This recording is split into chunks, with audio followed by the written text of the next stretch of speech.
میرے نبی صلی اللہ علیہ وسلم کے صحابی جو ہیں، ان کے ذہن میں، ان کے دل میں، ان کے دماغ میں، ان کے فکر میں یہی بات تھی کہ نبی کا کلمہ لوگوں تک کیسے پہنچایا جائے، نبی کی شریعت گھر گھر میں کیسے پہنچایا جائے، کہیں ایسا نہ ہو کہ کوئی لوگ جان دے دے اور اس دنیا سے چلے جائے، جہنم کا راستہ اختیار کر لیے، اس کو جہنم سے کیسے بچایا جائے۔ یہ ہے صحابہ کی فکر۔ آج ہم لوگ بڑے آسانی سے مسلمان تو ہو گئے، لیکن ہم لوگوں کی اگر فکر وہی فکر ہوتی جو فکر نبی کی ہے اور صحابہ کی ہے، تو میں یقین کے ساتھ کہتا ہوں پورا دنیا میں میرے نبی کا کلمہ ہی صرف گونجتا۔ لیکن ہم لوگوں میں وہ فکر نہیں ہے۔ دعا کیجئے کہ اللہ تعالی ہم لوگوں میں بھی وہ فکر پیدا فرما دے۔ تو میرے نبی فرماتے ہیں کہ میرے چچا آپ ایمان لے کے آئیں گے تو میں آپ سے زیادہ خوش ہو جاؤں گا۔ اب حضرت عباس جو ہے ایمان لائے ہیں، 39 مسلمان ہو گئے، میرے نبی پڑھا رہے ہیں اور صحابہ سیکھ رہے ہیں، اور دین کے تعلیم کو حاصل کرنے کے بعد اس دین کو دوسرے تک پہنچاتے ہیں۔ یہ صحابہ کی فکر ہے کہ آج ہم اور آپ مسلمان بن کے ہیں۔ ان کی سوچ نے ہم کو مسلمان بنا دیا ہے، ان کی فکر نے، ان کے تبلیغ نے ہم سب کو مسلمان بنا دیا۔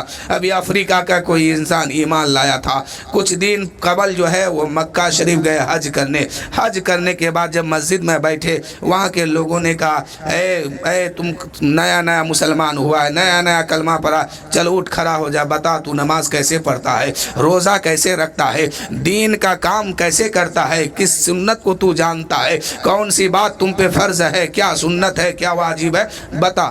اس نے کھڑا ہو گیا اور کہا کہ اے لوگو، میں مسلمان نہیں ہوا ہوں، میں تو مسلمان پہلے ہی سے تھا۔ تم جو کہتے کہ میں نیا مسلمان ہوا ہوں، تو میں نیا مسلمان نہیں ہوں، میں تو پیدا ہی مسلمان ہوا تھا، وہ تو ماں باپ کی تربیت نے مجھے بہکا دیا تھا۔ اللہ کا کرم ہوا، اللہ کا فضل ہوا، میں پھر دوبارہ راستے میں آ گیا، اللہ نے بلا لیا۔ لیکن اے عرب کے لوگوں، اے مکے کے لوگوں، تم یہ بتاؤ کہ میری ماں کافرہ ہو کے مر گئی ہے، اب بتاؤ میں اس ماں کو جہنم سے کیسے بچاؤں گا؟ تم تو عرب کے لوگ ہو، اسلام یہیں سے پھیلا ہے، یہیں سے اسلام چلا ہے آگے، اور ہم نے تو کلمہ پڑھ کے جہنم سے آزاد ہو گئے ہیں، لیکن میری ماں جو ہے کافرہ ہو کے مر گئی ہے، بتاؤ میں اس کو کیسے جہنم سے آزاد کروں؟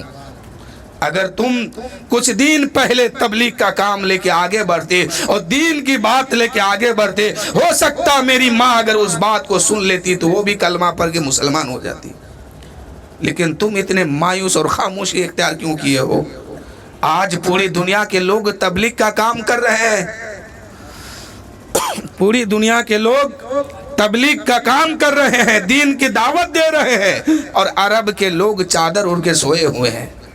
آج عرب کے لوگ خاموشی اختیار کیے ہیں، نہ ان کو دین کی فکر ہے، نہ پھیلانے کی فکر ہے۔ اے میرے دوستو، وہ صحابہ کی فکر ہے کہ آپ بھی مسلمان ہیں، ہم بھی مسلمان ہیں، ورنہ ہم اور آپ کو کلمہ کا نصیب ہوتا۔ اللہ کا بے پناہ فضل ہے کہ صحابی کی فکر نے ہم سب کو کلمہ پڑھا کے مسلمان بنا۔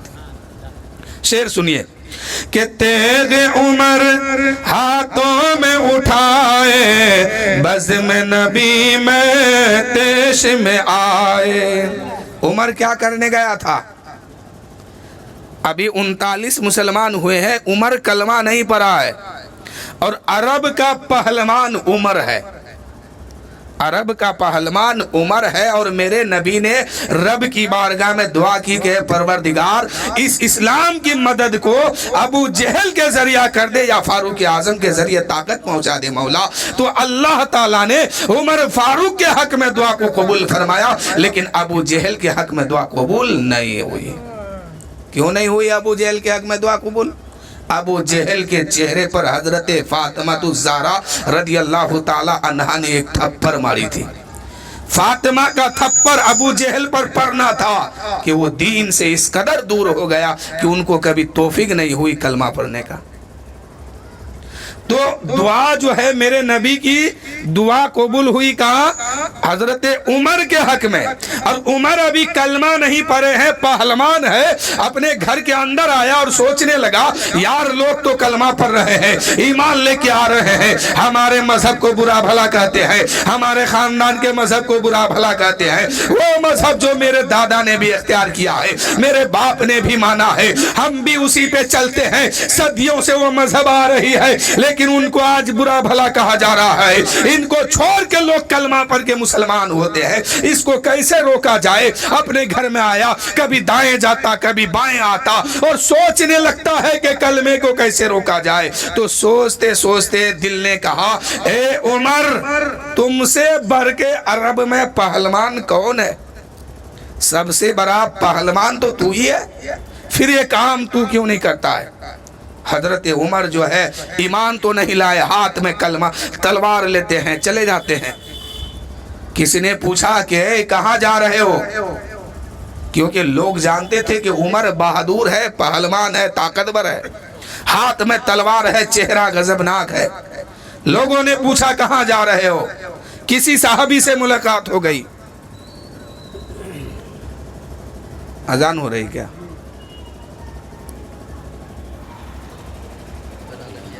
السلام علیکم یا رسول اللہ صلی اللہ تعالی علیہ وسلم. حضرت عمر ہاتھ میں تلوار لیے، صحابی رسول سے ملاقات ہو گئی کہ عمر کہاں جا رہے ہو؟ عمر نے کہا نبی کا کام تمام کرنے جا رہا ہوں معاذ اللہ. صحابی نے سمجھا کہ عمر غصے میں ہے، ہو سکتا ہے کچھ کام کر جائے. اس نے کہا اے عمر، جانے سے پہلے ایک بات سن لو، جس نبی کو تو مٹانے جا رہا نا، ان کا ہی کلمہ پڑھ کے آپ کی بہن مسلمان ہو گئی ہے. اس نبی کا کلمہ آپ کے بہن کے گھر تک پہنچ چکا ہے، اور تو اس نبی کو مٹانے جا رہا ہے. اب عمر کیا کیا؟ اب سیدھے اپنے بہن کے گھر گیا اور کہا کہ راستے میں جو کانٹا آ گیا ہے اسے میں صاف کروں گا. بہن کے گھر میں جا کے دستک دیا، دروازہ کھولا گیا. اس کے بعد پوچھا کہ بتا کیا ہو رہا تھا؟ بہن چھپاتے ہوئے کہیں کچھ نہیں، لیکن عمر تھا جلال میں مارنا شروع کیا. آخر کار ان کی بہن نے کہہ دی کہ اے عمر، تم بھی خطاب کے بیٹے ہو تو میں بھی خطاب کی بیٹی ہوں. اے عمر، تم خطاب کا بیٹا ہو تو میں خطاب کی بیٹی ہوں. جو جرت تیرے اندر ہے وہی جرت میرے اندر بھی ہے. آج تو ہارے گا، میں ایمان پہ ہوں، آج میں جیت کے دکھاؤں گی. عمر غصے میں تھے، مارنا شروع کیا. مارتے مارتے جب خود ہی تھک گئے، پسینہ پسینہ آ گیا، عمر روتے ہوئے کہنے لگا اے بہن بتا، آخر پٹائی کا اثر تجھے کیوں نہیں ہو رہا ہے؟ آج سے پہلے تم مجھ سے نظر نہیں ملا سکتی تھی، میرے سامنے کھڑا نہیں ہو سکتی تھی. آج کون ایسا نشہ پلا دیا گیا ہے کہ آج تجھے پٹائی کا اثر نہیں ہو رہا ہے؟ عمر کی بہن کہنے لگی اے عمر بن خطاب سنو، تم عمر بن خطاب ہو تو میں فاطمہ بنت خطاب ہوں. تم سن لو، ایک طرف کفر ہے تو ایک طرف ایمان ہے، اور ایمان کبھی کفر کے سامنے جھکا نہیں ہے. اس لیے میں جھک نہیں رہی ہوں، اس لیے میں ڈر نہیں رہی ہوں. عمر نے کہا اے بہن، آخر کیا پڑھ رہے تھے تم لوگ؟ ذرا مجھے بھی تو بتاؤ. اب نبی کا قانون اسے سنایا جا رہا ہے، شریعت کی باتیں بتائی جا رہی ہے. ان کی بہن کہنے لگی اے بھائی، یہ قرآن پاک ہے، اللہ پاک نے اتارا ہے، اسی کی تلاوت کر رہی تھی. عمر نے کہا بہن میرے ہاتھ میں تو دے دو. عمر کی بہن کہنے لگی اے بھائی، تم تو ناپاک ہو، پہلے تم کو کفر اور طلاق سے پاک ہونا پڑے گا، اسلام کی دولت سے تجھے مالا مال ہونا پڑے گا. جب تک کہ تم نہ ہوگے نہیں، جب تک تیرا جسم پاک نہیں ہوگا، قرآن پاک کا ٹکڑا تیرے ہاتھ میں نہیں دیا جائے گا. اب عمر بہن کے کہنے پر گیا ہے، نہا دھو کے آیا. اس کے بعد کہتا ہے کہ بہن لاؤ وہ قرآن پاک کا ٹکڑا تو لاؤ جس کو تم لوگ پڑھا کرتی تھی. اب سے پہلے میرے پتا جی سے پہلے، میرے آنے سے پہلے جو پڑھتی تھی وہی تو سنا دو. قرآن پاک کی تلاوت ہوئی ہے، اِنَّا نَحْنُ نَزَّلْنَا الذِّكْرَ وَإِنَّا لَهُ لَحَافِظُونَ. بے شک ہم نے ہی اتارا. اللہ پاک فرما رہا ہے, اللہ پاک نے فرمایا ہے ہم نے ہی اتارا, ہم ہی اس کی حفاظت کرنے والے ہیں. اتنی بات جب اس نے سنا ہے, عمر کی آنکھوں سے آنسو کا قطرہ جاری ہو گیا. روتے ہوئے عمر کہنے لگے, اے بہن لے چلو اس نبی پاک کی بارگاہ میں جس کے اوپر یہ قرآن پاک نازل کیا گیا ہے. یقیناً یہ کلام پاک کسی انسان کا نہیں ہے بلکہ رب پروردگار کا ہے. اس نبی کی بارگاہ میں لے کے چلو جس کے اوپر یہ قرآن پاک نازل کیا گیا ہے. اب عمر کی بہن چلی ہے, عمر کا بہن بھی چلا ہے, اور پڑھانے والے وہ استاذ بھی چلے ہیں, ادھر عمر بھی چلے ہیں. یہ چار فرد نبی کی بارگاہ میں پہنچتے ہیں. ادھر سے امیر حمزہ نے کہا, یا رسول اللہ, یا حبیب اللہ, عمر آ رہے ہیں. میرے نبی فرماتے ہیں, اے امیر حمزہ, اے میرے صحابیوں سنو, آنے دو. اگر آنے کا ارادہ غلط ہوگا عمر کی تلوار ہوگی اور اسی کی گردن اڑا دی جائے گی, اور آنے کا ارادہ اگر صحیح ہوگا پھر اس کے لیے خیر و مقدم کیا جائے گا. عمر فاروق آ گیا ہے, پوچھا گیا ہے, بتا عمر آنے کا ارادہ کیا ہے؟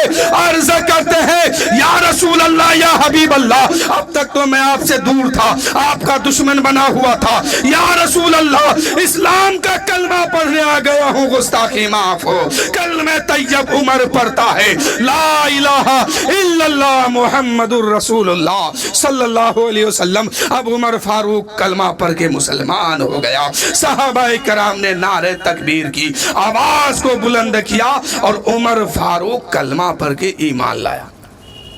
اب وہی عمر جب کلمہ نہیں پڑھا تھا, اس سے پہلے کی بات ہے, اذان چپ کے ہو رہی تھی, عبادت چھپ کے کیا جا رہا تھا, اسلام کا ڈنکا جو ہے چھپ کے دیا بجایا جا رہا تھا, دین اور تبلیغ کا کام چھپ کے کیا جا رہا ہے. عمر کلمہ پڑھ کے مسلمان ہوا ہے. نبی کی بارگاہ میں عرض کرتے ہیں, یا رسول اللہ, یا حبیب اللہ, جب تک میں دور تھا تب تک تو چپ کے اذان ہو رہی تھی, اب نہ بن کے دوہل اذان دی جائے گی. یا رسول اللہ, اسلام کا ڈنکا جو ہے دوہل مچایا جائے گا, اب تبلیغ کا کام جو ہے چھپ کے نہیں بلکہ کھلے عام کیا جائے گا.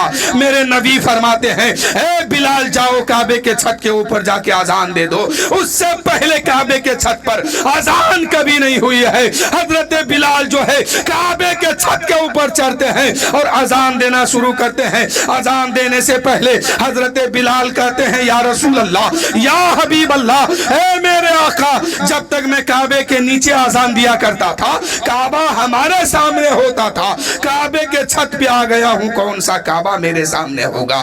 اعلیٰ حضرت عظیم البرکت مجدد دین و ملت فاضل بریلوی اس نقشے کا نقاشی کرتے ہیں. ادھر رسول پاک ارشاد فرماتے ہیں, اے بلال, جب تو کعبے کے نیچے تھا کعبہ تیرے سامنے تھا, کعبے کے چھت پہ آ گیا ہے, رخ میرے طرف کر لو, کعبے کا کعبہ تمہارے سامنے ہو جائے گا. اعلیٰ حضرت عظیم البرکت مجدد دین و ملت عرض کرتے ہیں, حاجیو آؤ, شہنشاہ کا روزہ دیکھو, کعبہ تو دیکھ چکے, اب کعبے کا کعبہ دیکھو. کعبہ دیکھ چکے ہو, اگر اس کعبے کا بھی کوئی کعبہ ہے تو وہ گنبد خضرا ہے, آ کے دیکھ لو.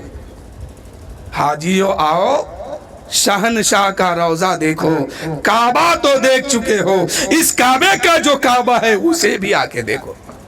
کعبہ تو دیکھ چکے, کعبے کا کعبہ بھی دیکھو. اے میرے دوستو, وہی عمر ہے, کلمہ پڑھ کے مسلمان ہوئے ہیں. ابو جہل کے دروازے پہ گیا, ابو جہل کے دروازے پہ جا کے دستک دیے, کہے کہ اے ابو جہل, باہر نکل, تو کہتا تھا کہ اسلام کو مٹا دیا جائے گا, اسلام کا کلمہ آگے نہیں بڑھایا جائے گا. اب عمر بن خطاب کلمہ پڑھا ہے, عمر بن خطاب کلمہ پڑھا ہے, تیری میری دوستی ختم, اب اگر سامنے آؤ گے تو قتل کیے جاؤ گے. عمر کلمہ پڑھ کے مسلمان ہوا ہے. اسلام شان و شوکت سے پھیلنے لگا. اب صحابہ کی سوچ جو ہے یہی ان کی فکر ہے کہ لوگوں تک دین اور تبلیغ کی بات کیسے لے کے پہنچا جائے, اور لوگوں کو کلمہ پڑھا کے مسلمان کیسے بنایا جائے, لوگوں کو عذاب جہنم سے کیسے بچایا جائے. یہ ان کی سوچ ہے, ان کا فکر ہے, اور ان کی فکر نے ہم سب کو مسلمان بنا دیا. شاعر کہتے ہیں, کہ تیغ عمر ہاتھوں میں اٹھائے، بزم نبی میں تیش میں آئے، تیغ عمر ہاتھوں میں اٹھائے، بزم نبی میں تیش میں آئے، مزد حق آقا کو سنائے، کرنے گئے تھے قتل نبی کو، کرنے گئے تھے قتل نبی کو، رٹنے لگا ہے نبی نبی، میرا تن من بولے نبی نبی، میرا تن من بولے نبی نبی، اللہ اکبر کیسی گھڑی تھی۔ دیکھیں ایک ایک شعر پر اگر توجہ دیا جائے نا تو گھنٹوں گھنٹہ بیان ہو سکتا ہے کہ اللہ اکبر کیسی گھڑی تھی، دروازے پر موت کھڑی تھی، دروازے پر موت کھڑی تھی، جیسے کہ نیند میں ذات علی تھی، جیسے کہ نیند میں ذات علی تھی۔ یعنی میرے نبی صلی اللہ علیہ وسلم ہجرت کی رات میں ہجرت کرنے سے پہلے علی کو بلاتے اور کہتے کہ علی اس بستر پہ سو جاؤ، اور میں یہاں سے اسی وقت رخصت ہو جاؤں گا، اللہ کا حکم آیا میں چلنے لگا، اب تم کو اس میں سونا ہے، صبح سویرے اٹھنا ہے، یہ امانت ہے فلاں کی، یہ امانت ہے فلاں کی، یہ دولت فلاں کی، وہاں تک پہنچا دینا، پھر مدینہ تشریف لے کے آنا۔ ایمان کس کو کہتے ہیں سنیے اس پر۔ 40 کافر یا جو بھی ہو، جس محل میں نبی آرام فرما رہے تھے اسی محل کو دشمنوں نے گھیر لیا، اس خیال سے کہ نکلیں گے نبی تو قتل کروں گا، دین کو مٹاؤں گا، لیکن میرے نبی نے فرمایا اے علی یہ قتل نبوت کی رات ہے، آج اس بستر پہ تمہیں سونا ہے۔ علی جانتے تھے، دشمن کو دیکھتے تھے کہ سامنے دشمن ہے، چاروں طرف سے گھیرا ہے، آج جو اس بستر پہ سوئے گا ان کی موت ہوگی، ان کو قتل کیا جائے گا۔ علی سب جانتے ہیں، لیکن نبی نے فرمایا اے علی تم کو اس بستر پہ سونا ہے، یہ قتل نبوت کی رات ہے، اور صبح سویرے اٹھنا ہے، سامان والوں کو سامان دے دینا ہے، پھر مدینہ تشریف لانا ہے۔ اب علی سمجھ گئے کہ سب کچھ تو ہو سکتا ہے، دنیا ادھر سے ادھر ہو سکتی ہے، لیکن نبی نے فرمایا ہے کہ صبح اٹھنا، امانت والوں کو امانت دے دینا، اس کے بعد مدینہ آنا، تو جب تک میں مدینہ نہیں پہنچ جاتا ہوں تب تک میری موت نہیں آ سکتی ہے۔ یہ علی کا ایمان بول رہا ہے، اس لیے کہ اتنے دیر کے لیے علی کی ضمانت نبی لے رہے ہیں۔ علی کہتے ہیں، کسی نے سوال کیا تھا اے علی جب آپ جانتے تھے کہ اس بستر پہ سونے والا آج قتل ہوگا اور قتل نبوت کی رات ہے اور نبی چل دیے، آپ آرام سے سوئے، یہاں تک کہ آپ جاگے بھی نہیں، حیبت بھی نہیں، خوف بھی نہیں، آخر کیوں؟ علی نے کہا کہ میری زندگی کی ضمانت جو ہے میرے نبی نے لے لیا تھا، میں سمجھ گیا تھا کہ سب کچھ تو ہو سکتا ہے، آسمان پھٹ سکتا ہے، زمین پھٹ سکتی ہے، لیکن علی کو موت نہیں آ سکتی جب تک کہ وہ مدینہ پہنچ نہ جائے۔ تو اس لیے شاعر کہتے ہیں کہ اللہ اکبر کیسی گھڑی تھی، دروازے پر موت کھڑی تھی، جیسے کہ نیند میں ذات علی تھی، کرنے جیسے کہ نیند میں ذات علی تھی، خاک اڑا کر آقا نکلے، خاک اڑا کر آقا نکلے، رہ گئی آنکھیں کھلی کھلی، میرا تن من بولے نبی نبی۔ دشمن دروازے پر ہے، تلوار لے کے ہے کہ نکلیں گے تو کام کروں گا، اللہ نے فرمایا ہے محبوب مٹی اٹھائیے، دم کیجئے اور پھینک دیجئے ان پر۔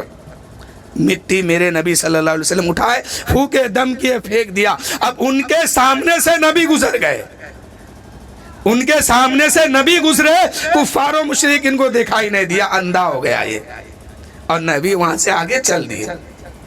کہاں پہنچے؟ پہنچتے پہنچتے غار حرا میں پہنچے، پھر آگے مدینہ میں پہنچے۔ تو بات بہت لمبی ہو جائے گی، ابھی حضرت بھی ہے، بس مختصر انداز میں ابھی ایک دو واقعہ آپ کو سنانا، بس میں نعت پورا کر نعت شریف آپ کو سنا دیتا ہوں، اس کے بعد پھر میں اپنی تقریر شروع کر رہا ہوں۔ کہ اللہ اکبر کیسی گھڑی تھی، دروازے پر موت کھڑی تھی، جیسے کہ نیند میں ذات علی تھی، خاک اڑا کر آقا نکلے، خاک اڑا کر آقا نکلے، رہ گئی آنکھیں کھلی کھلی، میرا تن من بولے، آپ بھی بولیے، میرا تن من بولے نبی نبی، میرا تن من بولے نبی نبی، سن لو یہ اعلان نبی ہے، سن لو یہ اعلان رضا ہے، دل کی میری اب یہ صدا ہے، سن لو یہ اعلان رضا ہے، دل کی میری اب یہ صدا ہے، نام نبی اسے دل پہ لکھا ہے۔ میں نے کہا نا کہ آپ کی زبان بھی بولے نبی نبی اور دل بھی بولے نبی نبی۔ اگر سچا عاشق بننا چاہتے ہیں، پکا سچا مومن بننا چاہتے ہیں، تو اپنے دل کے گہرائیوں سے نبی سے محبت کیجیے۔ اپنے دل سے، صرف زبان سے اقرار کر لینے سے نہیں ہوگا، دل سے بھی ماننا ہوگا کہ میری زبان بھی بول رہی ہے نبی نبی، تو میرا دل بھی بولے نبی نبی۔ یعنی خدا کو آپ نے مانا ہے، رسول کو آپ نے مانا ہے، قیامت کو آپ نے مانا ہے، جنت دوزخ سب کو مانا ہے، تو آپ کو دل سے بھی ماننا ہے، زبان سے بھی اقرار کرنا ہے۔ شعر سنیے کہ سن لو یہ لان رضا ہے، دل کی میری اب یہ صدا ہے، نام نبی سے دل میں لکھا ہے، خلدن بھائے دل کو لگے، خلدن بھائے دل کو لگے، سرکار کی گلیاں بھلی بھلی، سن لو یہ اعلان رضا ہے۔ اور آخری شعر سنیے کہ خدمت میں جبریل جو آئے، خدمت میں جبریل جو آئے، خدمت میں جبریل جو آئے، پلکوں سے مس دیکھ جگائے، آقا کو پیغام سنائے، آقا کو پیغام سنائے۔ وہ پیغام کیا ہے کہ ملنے کو مشتاق ہے مولا، ملنے کو مشتاق ہے مولا، چلیے آقا ابھی ابھی، میرا تن من بولے نبی نبی، میرا تن من بولے نبی نبی، میرا تن من بولے۔ درود شریف پڑھیے، اللہم صلی علی سیدنا شفیعنا حبیبنا مولانا محمد معدن الجود والکرم، بارک وسلم صلو علیہ الصلوۃ والسلام علیک یا رسول اللہ صلی اللہ تعالیٰ علیہ وسلم۔ اللہ تعالیٰ قرآن مقدس میں ارشاد فرمایا کہ اے مومنو الا بذکر اللہ تطمئن القلوب، تمہارے دل کی غذا جو ہے اللہ کی یاد ہے۔ آج دنیا میں دیکھیے، کسی شہر کو دیکھیے، کسی ملک کو دیکھیے، کسی گھر کو دیکھیے، ہر جگہ پریشان لوگ ہیں، پریشانی میں مبتلا لوگ ہیں۔ اس پریشانی سے چھٹکارا کیسے ملے؟ آئیے ہم اللہ کا پاکیزہ کلام پاک سے پوچھتے ہیں کہ اللہ کا کلام پاک آپ ہی رہنمائی کیجیے اور بتائیے کہ اس مصیبت سے لوگوں کو آزادی کیسے ملے، تو اللہ کا قرآن ارشاد فرماتا ہے کہ الا بذکر اللہ تطمئن القلوب، بے شک اللہ کی یاد دل کی غذا ہے، اللہ کی یاد دل کی غذا ہے۔ اگر دل کو اس کی غذا مل جائے تو انسان سکون اور چین کے ساتھ زندگی گزارتا ہے۔ لیکن آج غفلت میں دنیا ہے، لوگ غفلت میں پڑے ہوئے ہیں، مسلمان بھی غفلت میں ہے۔ مسلمان دنیا کے پیچھے بھاگنا شروع کر دیا، دین کو چھوڑ رہا ہے۔ دین کی بات ان کے سمجھ میں نہیں آ رہی کہ ہم مسلمان ہیں، ایمان لائے ہیں تو ہم کو کیا کرنا ہوگا۔ مسلمان ہیں 9 بجے دن میں سو کے اٹھتے ہیں، مسلمان ہے عشاء کی نماز چھوڑ کے سوتے ہیں، مسلمان ہے ظہر کی نماز چھوڑ کے کھانا کھاتے ہیں۔ اے میرے دوستو، مسلمان تو وہ ہوتا ہے جو بغیر فجر پڑھے وہ کوئی کام نہیں کرتا، اس کو مسلمان کہا جاتا ہے۔ مسلمان عشاء کی نماز چھوڑ کے کبھی سو نہیں سکتا ہے، ایمان اسی کا نام ہے۔ اللہ نے آپ پر نماز فرض کیا، اور اللہ کے نبی صلی اللہ علیہ وسلم کے بے شمار حدیث ہے کہ آپ پر نماز فرض ہے۔ یہاں اس فضیلت کو بتایا گیا، وہاں اس فضیلت، تو وہاں سختی کو بھی بتایا گیا کہ آپ ایک نماز چھوڑیں گے تو کروڑوں سال جہنم میں جلنا ہوگا۔ تو پھر میرے دوستو، آپ نے ایمان جب لایا ہے، کلمہ پڑھا ہے لا الہ الا اللہ محمد رسول اللہ، تو جو ہی آپ کلمہ پڑھ کے غلامی میں داخل ہوا، ایمان لایا، اپنے خواہشات کو قربان کیا، اسلام کے قانون کو مانا۔ اب اسلام کہتا ہے کہ تم سو تو سونے سے پہلے دیکھو کہ عشاء کی نماز پڑھا ہے کہ نہیں، اٹھو فجر کے وقت اٹھو، اس سے زیادہ تمہیں سونے کی اجازت اسلام نہیں دے رہی ہے۔ آپ کمانے جائیے، اسلام سے پوچھنا کہ اے اسلام اب میں کمانے جا رہا ہوں، روزی حاصل کرنے جا رہا ہوں، کیسے کماؤں؟ اسلام کہتا ہے کہ تم اس طریقے سے کماؤ تاکہ جائز رزق تمہیں ملے، حلال رزق تمہیں ملے، حرام سے بچنے کی تربیت اسلام دے رہا ہے۔ تو میرے دوستو، اللہ کی یاد سے اگر غافل ہیں آپ تو پھر آپ کامیاب نہیں ہیں۔ حدیث پاک میں ہے کہ کوئی جانور اس وقت تک ذبح نہیں ہوتا ہے جب تک کہ وہ اللہ کا یاد میں مصروف رہتا ہے، اور اللہ کی یاد سے وہ غافل ہوا، اس کے وہ ذبح ہو گیا۔ اللہ کے نبی فرماتے ہیں کسی درخت پر کلہار اس وقت تک نہیں چلتا، لوگ اس کو اس وقت تک نہیں کاٹ سکتے ہیں جب تک کہ وہ اللہ کی یاد میں لگا رہتا ہے، اللہ کے ذکر میں ہے، اللہ کے ذکر میں لگا ہے، یعنی ذکر اللہ میں مشغول ہے، تب تک وہ سلامت ہے۔ اور جو ہی وہ ذکر کرنا چھوڑ دیتا ہے اس پر کلہار چلتا ہے، اسے کاٹا بھی جاتا ہے۔ حضرت جنید بغدادی رحمت اللہ علیہ کی بارگاہ میں کسی شخص نے ایک پرندہ پیش کیا تحفے کے روپ پر۔ حضرت جنید جو ہے اس تحفے کو قبول کرتے ہیں، ایک پنجرے کو منگاتے ہیں، منگانے کے بعد اس میں اس کو قید کر دیتے ہیں، ایک مدت رکھ دیتے ہیں۔ ایک مدت گزر گئی، ایک دن وہ پرندہ کہنے لگا، اے جنید بغدادی، آپ تو اپنے دوست سے ملتے ہیں، اپنے احباب سے ملتے ہیں، اپنے گھر والوں سے ملتے ہیں، اور مجھے قید کر دیے ہیں، نہ مجھے دوستوں سے ملنے دیتے ہیں، نہ خاندان سے ملنے دیتے ہیں، نہ اپنے گھر والوں سے ملنے دیتے ہیں، آخر وجہ کیا ہے؟ آپ سب سے ملتے ہیں، مجھے قید میں رکھے ہیں۔ حضرت جنید بغدادی کو رحم آیا، اس کو پنجرے سے آزاد کر دیا۔ جو ہی وہ پنجرے سے باہر نکلا، اڑنا چاہا، اس سے پہلے انہوں نے کہا کہ جنید بغدادی میں ایک بات آپ کو بتا رہا ہوں۔ کہا کہ بات کیا؟ بات یہ ہے کہ میں صرف ایک دن اللہ کی یاد سے غافل ہوا تھا تو مدتوں مجھے پنجرے میں قید رہنا پڑا۔ تو جو انسان اللہ کی یاد سے غافل ہے، مرنے کے بعد اس کا کیا حال ہوگا؟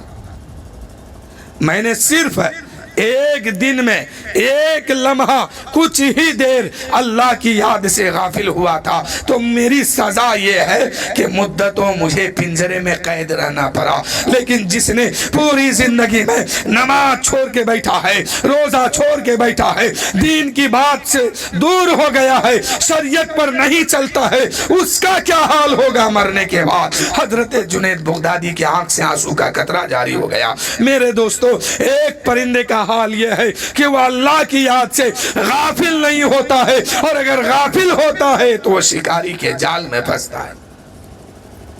حضرت موسیٰ علیہ نبینا علیہ الصلوۃ والتسلیم ایک مرتبہ جنگل میں سفر کرتے ہوئے جا رہے ہیں۔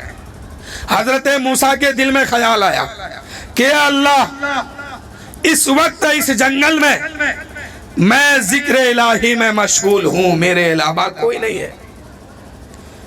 حضرت موسیٰ علیہ السلام کے دل میں یہ بات جب آئی، اللہ تعالیٰ نے اس جنگل میں رہنے والے جانور اور پرندوں کو حکم دیا کہ جانوروں اے پرندوں، میرا نام جو ہے تم زور سے لینا شروع کرو، میری عبادت جو ہے زور سے لینا شروع کرو، تم ذکر اللہ کی آواز کو اور بلند کرو۔ اب یہ آواز اس طرح بلند ہوئی، اس طرح گونجی ہے کہ حضرت موسیٰ علیہ نبینا علیہ الصلوۃ والتسلیم سر کو سجدے میں رکھ دیتے ہیں، عرض کرتے ہیں اے پاک پروردگار، اے پاک پروردگار، میرے علاوہ اس جنگل میں تیری عبادت کرنے والا، تیرا نام لینے والا، ذکر اللہ کرنے والا بے شمار پرندے ہیں، بے شمار جانور ہیں، لیکن پاک پروردگار یہ تو بتا کہ زمین کے اندر بھی کوئی تیری عبادت کرنے والا ہے؟ اس جنگل میں تیرا نام لینے والا، تیرا ذکر کرنے والا، ذکر اللہ میں مشغول جانور بھی ہے، پرندے بھی ہے، چرندے بھی ہیں، سب ہیں، لیکن یا اللہ یہ تو بتا کہ زمین کے نیچے بھی کوئی تیری عبادت میں مشغول ہے، تیرا ذکر کر رہا ہے، تیرا نام لے رہا ہے۔ اللہ کی طرف سے آواز آتی ہے، حاتب غیبی سے آواز آتی ہے، اے موسیٰ ہاتھ میں جو ڈنٹا ہے اس کو زمین پہ مارو۔ موسیٰ علیہ السلام نے زمین پہ جو ہی آسا مارتے ہیں، زمین پھٹتی ہے، زمین شک ہوتی ہے، اس سے پانی کا چشمہ جاری ہوتا ہے، ایک تیز دھار جاری ہوا۔ اللہ نے فرمایا اے موسیٰ اپنے آسے کو اس پانی پہ پھر مارو۔ جب پھر مارا گیا تو اس سے ایک سیاہ کالا پتھر نمودار ہوا۔ اللہ نے فرمایا اے موسیٰ اس پتھر پہ پھر ڈنٹے مارو، آسا مارو۔ جب آسا مارا گیا، ڈنٹے لگا اس پتھر پہ، وہ پتھر شک ہوتا ہے، پتھر پھٹتا ہے، اس کے اندر ایک جانور ہے، اس کے اندر ایک جانور ہے۔ حضرت موسیٰ علیہ السلام نے سوال کیا کہ ارے تو کب سے یہاں رہتا ہے، تیری پیدائش کب ہوئی ہے؟ وہ جانور بول رہا ہے کہ اے موسیٰ علیہ السلام میری عمر جو ہے 300 سال ہے، میری عمر 300 سال ہے، 300 سال میں اس پتھر کے اندر ہوں، اور مجھے دن میں 2 مرتبہ پانی ملتا ہے، لیکن میں اس خیال سے نہیں پیتا ہوں کہ کہیں میں پانی میں منہ لگاؤں اور ادھر موت کے فرشتے آ جائے اور میری روح نکل جائے اور میں عبادت سے رک جاؤں۔ دیکھیے وہ پرندہ ہے، وہ جانور ہے، اور ہم انسان ہیں۔ آج حال کیا ہو گیا کہ جانور سے بھی بگڑ گئے ہیں یہ لوگ، نہ نماز پڑھیں گے، نہ روزہ رکھیں گے، نہ تراویح پڑھیں گے، نہ قرآن پڑھیں گے، نہ حدیث پڑھیں گے، کچھ نہیں، صرف جینا ہے دنیا میں، صرف جینا ہے دنیا میں۔ تو جیو، جتنا موج مستی کرنا کرو، پتا تو وہیں چلے گا، ایک دن کے پٹائی میں عقل ٹھکانے میں آ جائے گی۔ وہاں نہ چہرہ دیکھا جائے گا، نہ خاندان دیکھا جائے گا، نہ صورت دیکھی جائے گی، کالی ہے کہ گوری ہے، موٹے ہے کہ تازے ہے، خاندان کیسا ہے، امیر ہے کہ غریب ہے، کچھ نہیں۔ اگر عبادت کیے ہیں تو نجات پائیں گے، ورنہ پھر فرشتوں کی پٹائی، اور آخر میں کہاں جانا ہوگا وہ آپ سمجھیں۔ موسیٰ علیہ السلام کی بارگاہ، موسیٰ علیہ السلام جو ہے اس جانور سے فرمایا تم یہاں کب سے رہتے ہو؟ تو کہنے لگا وہ جانور کہ میں 300 سال سے رہتا ہوں۔ موسیٰ علیہ السلام نے فرمایا کہ تو کرتا کیا ہے اس پتھر کے اندر؟ اس نے کہا کہ اے موسیٰ علیہ السلام اللہ کی یاد اور اللہ کا ذکر کے علاوہ اس سے اچھا اور کام کون ہے جو میں کروں؟ اس لیے میں ہر لمحہ اللہ کی یاد میں مست رہتا ہوں اور اللہ کا ذکر کرتے رہتا ہوں۔ اور اس پتھر کے اندر مجھے دین میں 2 مرتبہ پانی ملتا ہے لیکن میں پیتا نہیں ہوں، اسی ڈر سے کہ کہیں میں پانی پی لوں اور میری موت آ جائے تو میں عبادت سے رک جاؤں، اس لیے میں پانی نہیں پیتا ہوں۔ حضرت موسیٰ علیہ السلام نے فرمایا کہ اللہ تیرا ذکر کرنے والا زمین کے اوپر ہے تو زمین کے نیچے بھی ہے۔ پھر وہ پتھر جو ہے زمین کے اندر چلا گیا، زمین جو ہے پھر آپس میں مل گئی۔ تو آپ نے دیکھا اللہ کی یاد کہاں کہاں کیا جا رہا ہے، اور آپ کو اچھی خاصی زندگی مل گئی، آپ کو ماشاءاللہ بہترین خاندان بھی مل گیا، لیکن آپ غفلت کی چادر اوڑھ کر کے زندگی گزار رہے ہیں۔ حضرت داؤد علیہ السلام ایک مرتبہ اپنے حجرے میں، اپنے گھر میں زبور شریف کو پڑھ رہے تھے، تو اچانک کیا دیکھتے ہیں کہ زمین کے اندر سے ایک کیڑا نکلا کالے رنگ کا۔ حضرت داؤد علیہ نبینا علیہ الصلوۃ والتسلیم کے دل میں یہ بات آئی، ذہن میں بات آئی کہ اس کیڑے کو اللہ نے کس لیے بنایا۔ اللہ تعالیٰ نے اسی وقت اس کیڑے کو بولنے کے لیے زبان دے دیا۔ وہ کیڑا زبان حال سے کہنے لگا کہ اللہ کے نبی داؤد علیہ السلام، اللہ نے مجھے پیدا کیا ہے تو دن میں جو ہے اس کام کے طرف مجھے مشغول کر دیتا ہے کہ سبحان اللہ والحمدللہ ولا الہ الا اللہ واللہ اکبر، میں پورے دن جو ہے اس کلمے کو پڑھا کرتا ہوں۔ ایک حقیر ہے، یہ کیڑا ہے، کیڑا۔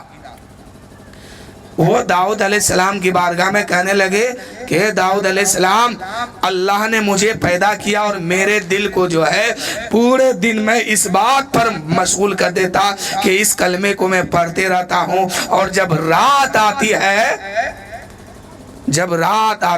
تو میں رات آتی ہے تو اللہ کا ایک محبوب محمد مصطفیٰ صلی اللہ علیہ وسلم دنیا میں تشریف لائیں گے، میں ان پر درود پڑھتا ہوں۔ آپ تو سوچ رہے ہیں کہ ایک حقیر کیڑا ہے، آپ بھی دیکھتے ہوں گے، ہر جگہ دیکھتے ہوں گے۔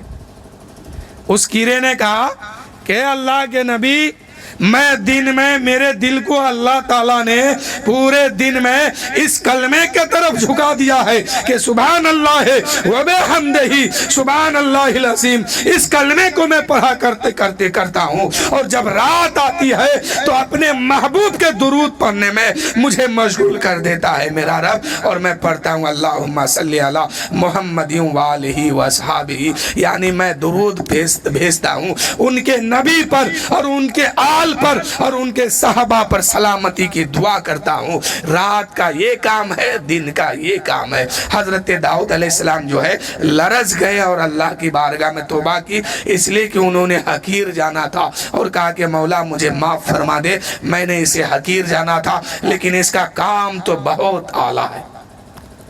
وہ کیڑا ہو کر کے اپنے نبی پر درود پڑھتا ہے اور کلمہ شریف پڑھتا ہے، پورے دن کلمہ پڑھتا ہے، رات بھر درود پڑھتا ہے۔ ہم انسان ہو کے پورے دن عیاشی کرتے ہیں، رات میں سوئے رہتے ہیں، نہ دن میں اللہ کو یاد کرتے ہیں نہ رات میں اللہ کو یاد کرتے ہیں۔ میرے دوستو، ہر آدمی اپنے اپنے زندگی کا سروے کیجئے کہ کتنا دن ہم نے دنیا میں رہا، کتنا جیا، کتنا کھایا، کتنا جھوٹ بولا، کتنا حساب میرا ہوا، یہ سب سروے کیجئے اور اللہ کی بارگاہ میں توبہ کیجئے سچے دل سے کہ مولا جو خطا ہو گئی تو مجھے معاف کر دے، اے پاک پروردگار یہاں سے مجھے اچھی زندگی بھی دے دے اور سجدے کی توفیق بھی دے دے۔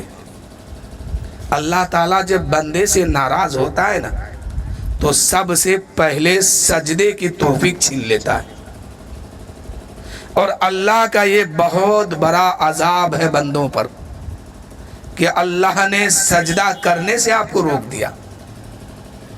یہ عذاب کم نہیں ہے۔ اللہ کی بارگاہ میں دعا کیجئے کہ مولا جو توفیق مجھ سے چھینا گیا اسے واپس کر دے مولا، اور بہترین زندگی عطا فرما دے۔ جب بندہ اللہ کے قریب ہوتا ہے تو وہ تہجد کی نماز پڑھا کرتا ہے، تو سمجھ جائیے کہ وہ بندہ رب سے قریب ہے، ان کا رشتہ رب کے قریب ہو چکا ہے، رب سے قریب ہو چکا ہے۔ لیکن ہم لوگ کیا کرتے ہیں، نہ فجر پڑھتے ہیں نہ ظہر، تو تہجد کہاں سے پڑھیں گے؟ جب اللہ تعالیٰ کسی بندے سے ناراض ہوتا ہے تو سب سے پہلے سجدوں کی توفیق چھینتا ہے، اور جس بندے سے راضی ہوتا ہے رات کے تیسرے حصے میں اس کو اٹھا کے تہجد پڑھوا لیتا ہے۔ تو جو بندہ تہجد پڑھ لیتا ہے رات میں اٹھ کے، وہ سوچے کہ اس کا رشتہ رب سے مضبوط ہو گیا ہے، وہ رب کے قریب ہو گیا۔ اور جو لوگ نماز نہیں پڑھتے ہیں، روزہ نہیں رکھتے، وہ سوچے کہ ہمارا رشتہ کتنا دور ہو گیا، ہماری دوری کہاں پہنچ گئی، ہم کتنے دور ہو گئے ہیں۔ تبھی تو آج ہم لوگ پریشانی میں ہیں۔ فٹ بال بنایا ہوا ہے دنیا ہم لوگوں کو۔ آج مسلمان اس دنیا کے سامنے ایک فٹ بال بنا ہوا ہے، کبھی یہ لات مار دیتا ہے، کبھی وہ لات مار دیتا ہے، جس کو جہاں جی آیا مار دیا۔ کیوں؟ اللہ کا فرمان ہے کہ ہم تم کو رسوا نہیں کریں گے جب تک تم میری محبت میں جیو گے، جب تک تم خیال میرا رکھو گے تب تک ہم تم کو رسوا نہیں کریں گے۔ اللہ رسوا نہیں کرتا بندے کو اس وقت تک جب تک کہ وہ اللہ کی یاد میں رہتا ہے۔ تو پھر اللہ کا جب وعدہ ہے پھر بھی ہم پریشانی میں ہیں، تو اس کا مطلب یہی ہے کہ آپ ہم کوئی بھی ہو دین سے دور ہو گئے۔ شادی ہوتی ہے، یہ جو محفل پاک سجائے نا بالخصوص شادی کے سلسلے میں ہے، یہ میلاد النبی شادی کے سلسلے میں ہے۔ النکاح من سنتی فمن رغب عن سنتی فلیس منی۔ اے لوگوں نکاح کرو، نکاح کرنا میرے نبی کی سنت ہے۔ آپ نے یہی سنا خالی اور یہی سمجھا بھی ہے۔ نکاح کس کو کہتے ہیں آپ وہ جانتے نہیں ہیں۔ اور نکاح کرنے کے لیے ہم لوگ جب جاتے ہیں تو کیا باراتی لے کے جاتے ہیں تو کیا کیا کرتے ہیں پتہ ہے؟ کتنا غلط رسم ہے ہم لوگوں کے پاس۔ شادی ہوتی ہے چاہے بیٹا کا ہو بیٹی کی ہو، مسلمان گھر میں ہے لیکن ساتھ میں ناچنے والے ہیں۔ بتاؤ مسلمان کے گھر میں ناچنے والا ہونا چاہیے، مسلمان کے باراتی میں ناچنے والا ہونا چاہیے۔ کیا تم کسی کی برابری کرتے ہو؟ اگر برابری کر رہے ہو تو نادانی ہے یہ۔ صحابہ کی زندگی کو آپ نے دیکھا، تابعی کے زندگی کو آپ نے دیکھا کہ ان لوگوں نے شادی کیسے منائی، ہم لوگ کیسے مناتے ہیں۔ اے میرے دوستو، آج مسجدوں میں آپ دیکھا کیجئے، ہر جمعے کے دن آپ دیکھئے ہر مسجد میں برکھے کے اندر ہماری قوم کی بیٹیاں عورتیں جو ہے موجود رہتی ہے اور مانگتی ہے کہ ہم اس پریشانی میں پھنس گئے، ہم اسی مصیبت میں پڑ گئے ہیں، مجھے اللہ کے نام پہ کچھ دے دو، چندے کے نام پہ دے دو۔ میرے دوستو، جس قوم کی بہو بیٹیاں، جس قوم کی ماں بہنیں مسجد کے سامنے برکھے کے اندر کھڑے ہو کر کے مانا کرتی ہے، اور اس قوم کے نوجوان شادی میں باراتی میں اور شادی میں نچنیاں ساتھ میں لے کے جاتا ہے، باراتی لے کے پہنچتا ہے تو 15 قسم کا کھانے کا انتظام کرتا ہے۔ میرے دوستو، آپ باراتی کو ایک قسم کا کھانا کیوں نہیں کھلاتے ہیں اور وہی پیسہ کسی غریب کی امداد میں کیوں نہیں لگاتے ہیں؟ کیا ضروری ہے؟ فرض ہے کھانا۔ مرغا پلاؤ ہو گیا یہ بہت ہے، اس میں مچھلی ڈالنا کہاں سے آ گیا؟ الگ سے لیگ پیس کہاں سے آ گیا؟ بھجا ہوا، تلا ہوا، سلاد تو دہی تو مٹھائی، یہ سب فضول خرچہ ہے۔ اور اس بات پر پکڑے جاؤ گے میدان محشر میں، جتنی بات اس میں فضول ہے ساری بات کی پکڑ ہوگی آپ کی، اور یہ بھی پوچھا جائے گا کہ تیرے قوم کی بہو بیٹیاں گلی گلی مانگا کرتی تھی، تم ان غریبوں پر دھیان کیوں نہیں دیا ہے؟ اللہ کے نبی فرماتے ہیں، اے امیرو کان کھول کے سن لو، تمہیں جو دولت دی جاتی ہے وہ غریبوں کی دعاؤں کی برکت سے دی جاتی ہے۔ تم کیا سمجھتے ہو کہ تمہیں روزی یوں ہی مل جاتی ہے؟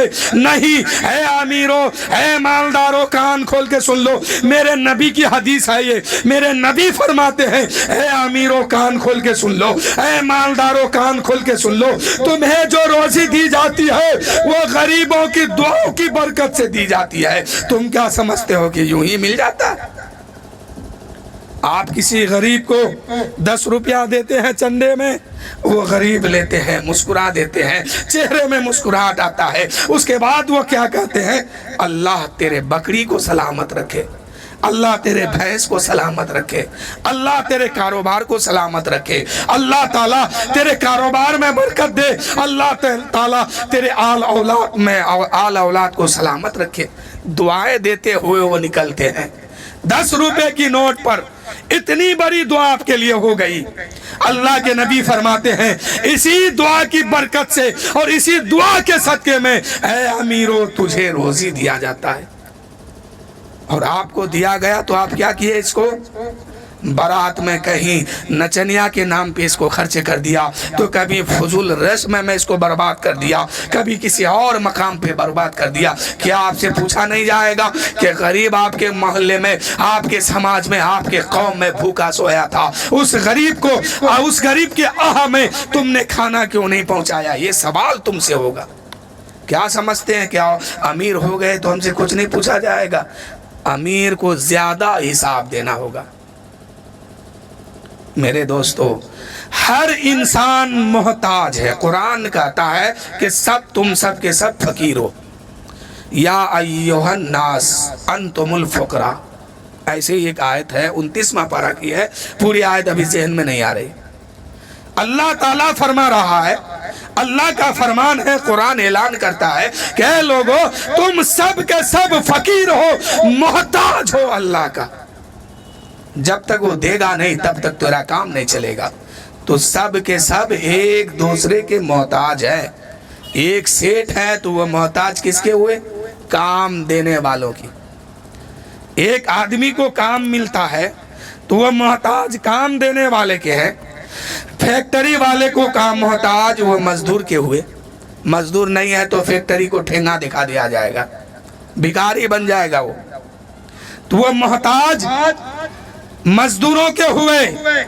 جوتے پہننے والے محتاج موچی کے ہیں، ورنہ ان کے جوتے نہیں چمکے گا۔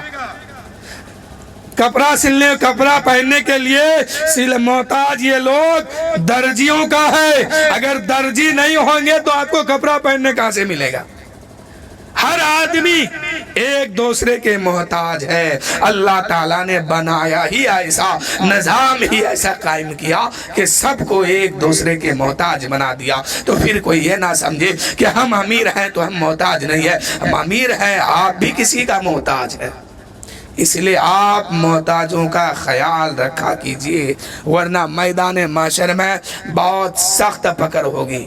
شادی کیجئے، شادی میں جو فضول خرچ ہے اس کو بچائیے، اور وہی رقم جو ہے امداد کے طور پر آپ 20,000 دے کر کے نچنیاں منگاتے ہیں۔ اے مسلمانوں، تم کو باراتی میں نچنیاں منگانا حرام ہے، حرام ہے، حرام ہے، اور اس باراتی میں شامل ہونا بھی لوگوں کو حرام ہے۔ اس بات کا خیال رکھیے، آپ جس بارات میں شامل ہونے جائیے پہلے اس میں غور کیجئے، دیکھیے کہ اس میں لوگ جو جا رہے ہیں کوئی ناچنے والا تو نہیں ہے، کوئی کودنے والا تو نہیں ہے، کوئی گانا گانے والا تو نہیں ہے۔ ایسے لوگ ہو، چاہے وہ آپ کے خاص آدمی کی باراتی ہو، آپ واپس ہو جائیے، مت جائیے۔ سبق دینا ہوگا آپ کو، سختی کرنا ہوگا آپ کو۔ جب تک سختی نہیں کریں گے، اگر ایک باراتی میں مسلمان شامل نہیں ہوگا تو قسم خدا کی اس محلے کے سارے باراتی سنبھلتے ہوئے نظر آئیں گے۔ لیکن ہم تو اپنا بھائی چارہ دیکھنے میں ہے، شریعت کا خیال نہیں ہے۔ شریعت کہتا ہے کہ اگر شریعت کے خلاف تمہارا بھائی جائے تو اب تم اس سے رشتہ مت رکھو۔ اور آپ احباب کے خیال رکھتے ہیں، شریعت کا خیال نہیں رکھتے ہیں۔ ارے جس باراتی میں ناچنے والے لڑکا لڑکی ہو، آپ صرف اس بارات میں مت جائیے، پھر اس کے بغل میں جو بارات ہوگی تو یقیناً وہ کبھی نہیں ایسا کام کرے گا۔ آپ کر کے تو دیکھیے، لوگ نماز نہیں پڑھتے ہیں، آپ اس کے گھر میں چلے جاتے ہیں، باراتی میں شامل ہوتے ہیں، کھانا کھلانے میں شامل ہوتے ہیں۔ آپ ایک بار صرف کھلے عام کہہ دیجئے کہ جو لوگ نماز نہیں پڑھے گا ہم اس کے باراتی میں شامل نہیں ہیں، اس کے بیاہ شادی میں بھی شامل نہیں ہیں۔ پھر دیکھیے قبر سے اٹھ کے اس کا باپ دادا آئے گا نماز پڑھنے، نماز نہیں پڑھنے آئے گا۔ آپ سختی تو کیجئے، سختی کرتے نہیں۔ شرابی ہے اس کے بھی باراتی میں شامل، جواری ہے اس میں بھی شامل، اور یہ تاری پینے والا ہے اس میں بھی آپ شامل ہوتے جا رہے ہیں۔ یہ سختی کرنا آپ پر ضروری ہے۔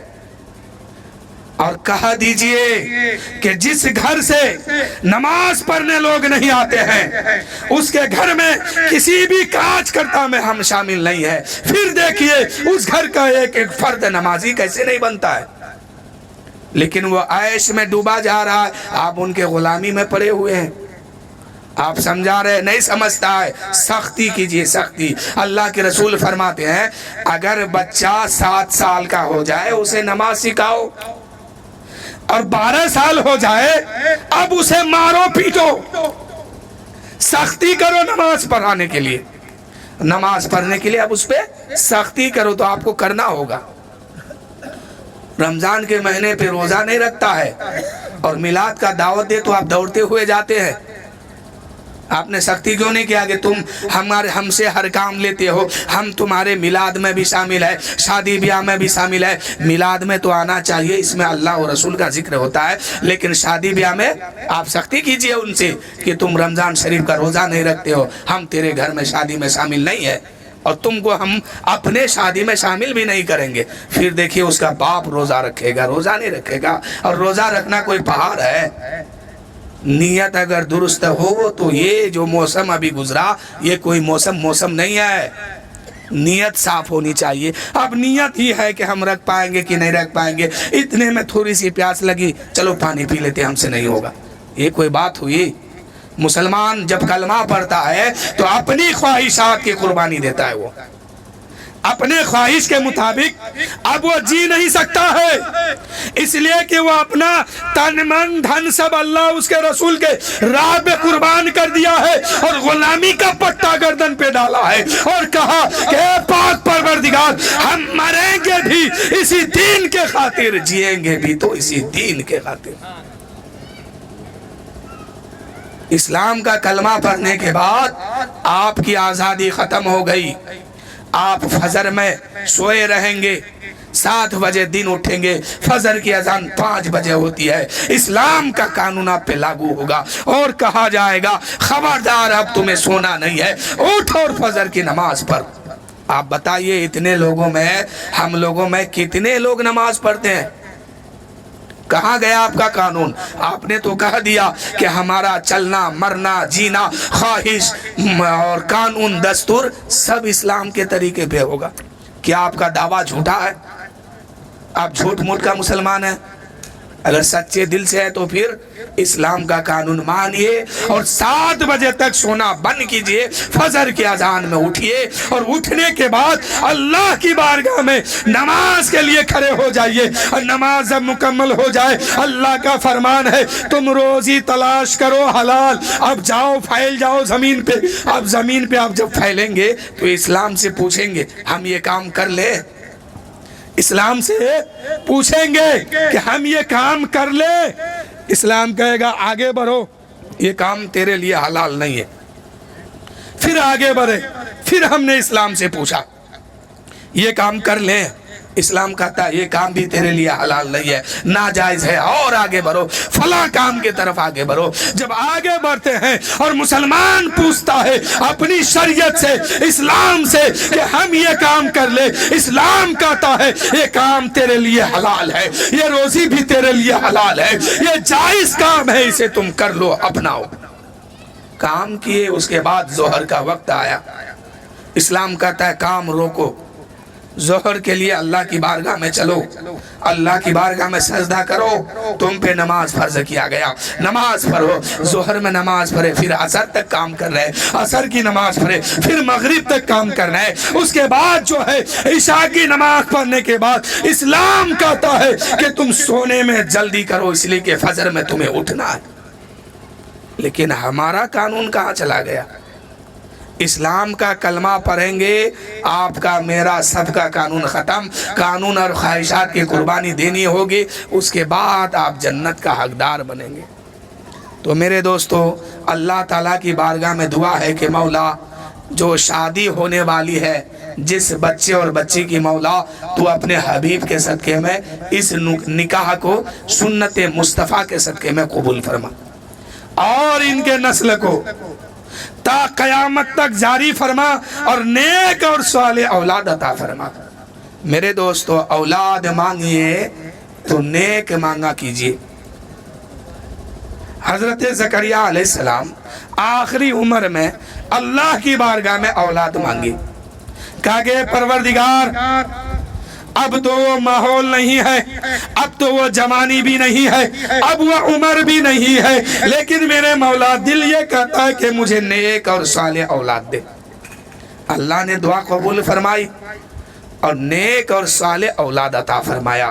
اولاد کیا دیا؟ ہنالک دعا زکریا ربہ قال ربی ہب لی من لدنک ذریۃ طیبہ انک سمیع الدعاء فنادتہ الملائکۃ وہو قائم یصلی فی المحراب ان اللہ یبشرک بیحییٰ مصدقا بکلمۃ من اللہ وسیدا وحصورا ونبیا من الصالحین۔ اللہ تعالیٰ نے زکریا علیہ السلام کو یحییٰ نام کا بیٹا دیا، اور بیٹا دینے سے پہلے ہی اللہ نے آسمانی دنیا پہ اعلان فرما دیا کہ اے فرشتوں گواہ ہو جاؤ، ہم نے زکریا کی دعا کو قبول فرمایا، اسے بیٹا بھی دیا، اور صرف بیٹا ہی نہیں اور نیک ہی نہیں بلکہ اسے نبی بنایا، اور اس کی نبوت کا اعلان آسمانی دنیا پہ کر دیا۔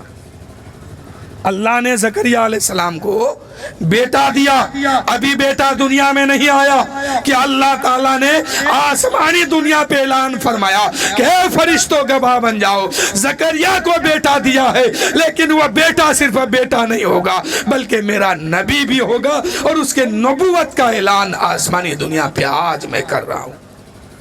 یحییٰ نام کا بیٹا زکریا علیہ السلام کو ملا۔ تو میرے دوستو، آپ دعا کیجئے، جب بھی کہیے تو کہیے کہ مولا نیک اور صالح اولاد عطا فرما، تاکہ وہ بیٹا ہو یا بیٹی ہو، دنیا میں جب آئیں گے تو ان کا قدم جو ہے دین پہ چلے گا، صراط مستقیم پہ وہ قائم رہیں گے، اور شریعت مصطفیٰ پر عمل کر کے وہ زندگی گزاریں گے۔ میرے دوستو، جینے والے تو سب ہیں، لیکن کامیاب وہی ہے جو شریعت مصطفیٰ پہ جی کے اس دنیا سے گیا ہے، ایمان کے ساتھ اس دنیا سے گیا ہے۔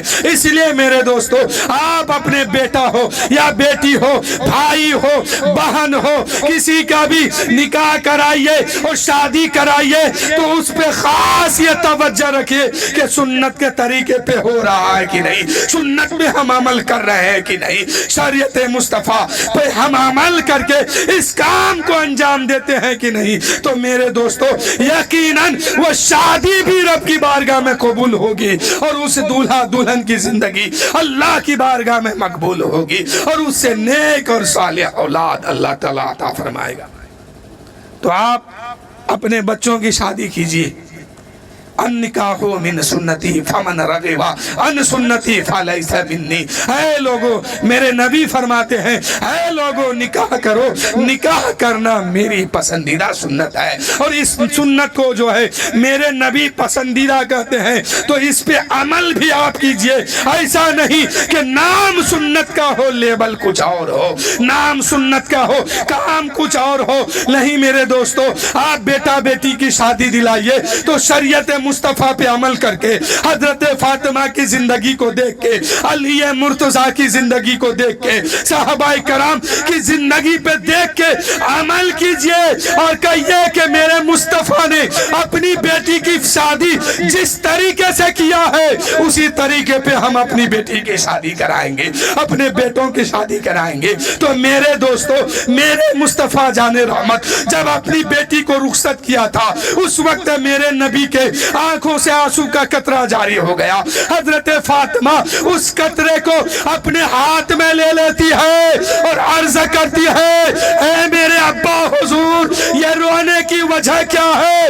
میرے نبی فرماتے ہیں اے بیٹی فاطمہ آج تو میرے گھر سے علی کے گھر میں رخصت ہو کے جا رہی ہے، لیکن اے بیٹی فاطمہ آج کے بعد تم مجھ سے ملنا تو اس حال میں ملنا کہ تیرا شوہر تجھ سے راضی ہو۔ کیا سبق دیے میرے نبی نے؟ کیا سبق دیا؟ حقیقت میں وہ فاطمہ کا سبق نہیں ہے، ہم سبوں کا سبق ہے۔ میرے نبی امت کو یہ تعلیم دے رہے ہیں کہ لوگوں اپنی بیٹی کو گھر سے رخصت کرو دلہن بنا کے، تو اس کو یہ سبق دے دو کہ بیٹی اگر جیتے جی تمہیں واپس آنا ہے تو اس حال میں آنا کہ تیرا شوہر بھی راضی ہو، تیرا سسر بھی راضی ہو، تیری ساس بھی راضی ہو، اس گھر کا ہر ایک فرد تجھ سے راضی ہو، تب تم میرے گھر میں واپس پلٹ کے آنا۔ تو یقیناً میرے دوستو اس سنت پہ جب ہم اور آپ عمل کریں گے تو کچھ بھی ہو سکتا ہے، لیکن قیامت تک یہ رشتہ ٹوٹ نہیں سکتا ہے۔ تو سنت پہ عمل آپ کیجئے، ہم کریں، سب کیجئے۔ بس مختصر انداز میں ایک بات اور سنیے، میرے نبی صلی اللہ علیہ وسلم نے فرمایا اے بیٹی آج میرے گھر سے تو رخصت ہو رہی ہے، اگر میں چاہوں تو احد پہاڑ کو سونا بنا کر کے تیرے پیچھے لگا دوں، تو جہاں جائے گی وہاں یہ پہاڑ سونا بن کے چلے گا۔ لیکن اے فاطمہ اگر میں نے ایسا کر دیا تو میری امت کمزور ہے، مفلس ہے، مجبور ہے۔ اگر میں نے ایسا کر دیا تو میری امت جو ہے اپنے اوپر اس کو سنت سمجھ لے گی یا فرض سمجھ لے گی یا واجب سمجھ لے گی، اور امت تو کمزور ہے، امت تو مجبور ہے، وہ اپنی بیٹی کو کہاں سے دے پائیں گے؟ اس لیے اے بیٹی فاطمہ خالی ہاتھ تمہیں رخصت کر رہا ہوں۔ لیکن ہم لوگوں نے کتنا فتنہ پیدا کر دیا، شادی کے نام پہ یہ مانگتے ہیں وہ مانگتے ہیں۔ ارے میرے نبی تو اپنی بیٹی کی خواہش کو آپ کے لیے قربان کر دیا، اور خالی ہاتھ میرے نبی اپنی بیٹی کو رخصت کرتے ہیں، اور آپ جو ہے اسی سنت کے نام پر کبھی کچھ مانگ لیتے ہیں، کبھی کچھ مانگ لیتے ہیں۔ کیوں؟ آپ کو اللہ نے ہاتھ دیا، پیر دیا، کمائیے، محنت کیجئے، اسی چیز کو مانگنے کے بجائے خود خریدیے، تب آپ کی مردانگی ہے۔ اگر مانگ کے لیں گے تو آپ بیکاری ہیں۔ تو میرے دوستو انہی چند جملوں کے ساتھ میں اپنی گفتگو ختم کر رہا ہوں۔ اب آپ کے سامنے جو ہے ہمارے نہیں ابھی کیجئے آدھا گھنٹہ۔ کیا نام ہے؟ ابھی نمازی صاحب نہیں آئے ہیں، نہیں۔ اب آپ کے سامنے حضرت حافظ و قاری طاہر صاحب آ رہے ہیں، کچھ دیر ان کی گفتگو سنیے، پھر اس کے بعد صلاۃ و سلام پڑھا جائے گا۔ وآخر دعوانا ان الحمدللہ رب العالمین، استغفر اللہ ربی۔ آئیے